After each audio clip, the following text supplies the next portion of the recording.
నర్రవాడ పులివర్తి వారి ఎల్లమ్మ తల్లి దేవస్థానంలో ఈ ఏడాది వార్షికోత్సవాలు ఇవాళ గృహ ప్రవేశ పూజలతో ఘనంగా ప్రారంభమయ్యాయి. పులివర్తి వంశస్థులచే నిర్మించబడిన నూతన భవనంలో శుభారంభ కార్యక్రమాలు నిర్వహించబడ్డాయి.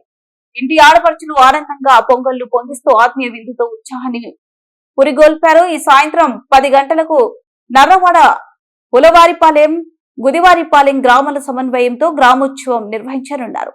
అలాగే ఎల్లమ్మ తల్లి పుట్ట వద్ద ఇటీవల నిర్మించిన పొంగల్ సత్రాలు ప్రారంభించేందుకు విశేష ఏర్పాట్లు చేపట్టారు. భక్తులు తమ కుటుంబ సమేతంగా హాజరై అమ్మవారికి సేవలు సమర్పించాలని కమిటీ సభ్యులు కోరారు.